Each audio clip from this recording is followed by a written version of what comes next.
Jadi gini, Jakarta ini kan merupakan kota jasa ya. Nah, kota jasa ini akan sangat berpengaruh terhadap pergerakan manusia. Semakin banyak manusia bergerak di Jakarta, maka di sana terjadi peluang terjadi transaksi ekonomi. Tapi ketika pergerakan manusia itu dibatasi di Jakarta, maka kita melihat sendiri bagaimana ekonomi Jakarta. Jadi Jakarta ini adalah salah satu kota yang paling terdampak akibat daripada COVID-19.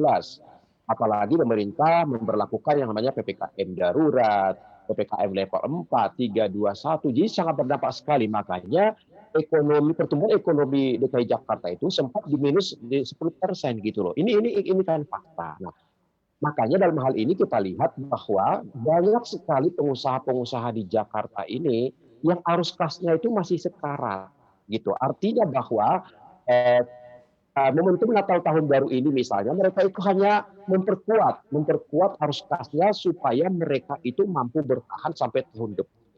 Karena tidak ada yang menjamin bahwa ekonomi kita itu akan pulih tahun depan, tidak ada yang menjamin. Covid ini masih mengancam kita.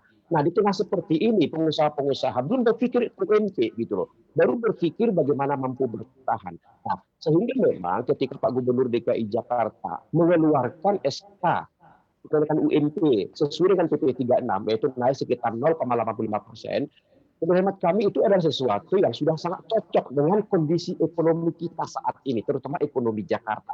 Nah, tapi ketika misalnya saat ini ada direvisi, nah terus terang ini bagi pengusaha ini sangat-sangat galau sekali gitu loh, karena apalagi dengan kenaikan 5,1%. Saya rasa banyak dominan pengusaha-pengusaha di Jakarta pasti akan keberatan dan tidak mampu dalam hal ini. Nah, Ya. kita lihat memang ada sektor-sektor tertentu yang katakanlah punya kemampuan, sektor Ya. energi misalnya, sektor kesehatan misalnya, ya kan sektor katakanlah sebagian besar industri misalnya industri makanan minuman, tapi rata-rata tidak mampu dalam hal ini. Nah, ini kan harus juga dipertimbangkan dari sisi sejauh Ya. mana kemampuan dunia usaha itu bisa menjalankan UMP ini gitu loh, Mbak. Ya, tidak semua sektor begitu ya Pak. Tapi kalau kita lihat di sini juga sebetulnya kalau dalam prosesnya sendiri begitu untuk keputusan 5,1% ini sendiri, bahkan sebelumnya kami juga sempat berbincang dengan Kadin DKI Jakarta juga disebutkan ya bahwa sebetulnya para pengusaha juga tidak dilibatkan ya dalam penetapan UMP di tahun 2022 sendiri. Nah, ini kira-kira seperti apa sih Pak? Apakah betul begitu? Karena tampaknya juga dinyatakan juga ya oleh Kadisnakertrans Bapak Andriansyah juga disebutkan bahwa pengusaha tidak dilibatkan nih Pak dalam penetapan UMP 2022 ini. Nah, ini kira-kira seperti apa dari Anda Pak?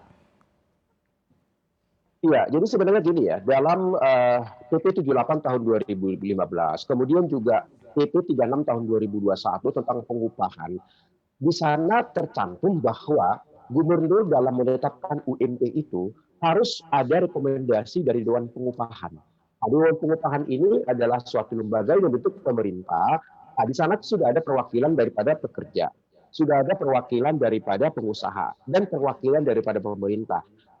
Jadi ini digodok di sini. Nah, yang kemarin ini, yang kenaikan 5,1% ini, memang kita lihat tidak melalui proses itu, gitu kan. Jadi gubernur dengan diskresi sendiri langsung melakukan revisi atas desakan daripada teman-teman serikat pekerja, ya karena katakanlah demo besar-besaran, menuntut keadilan.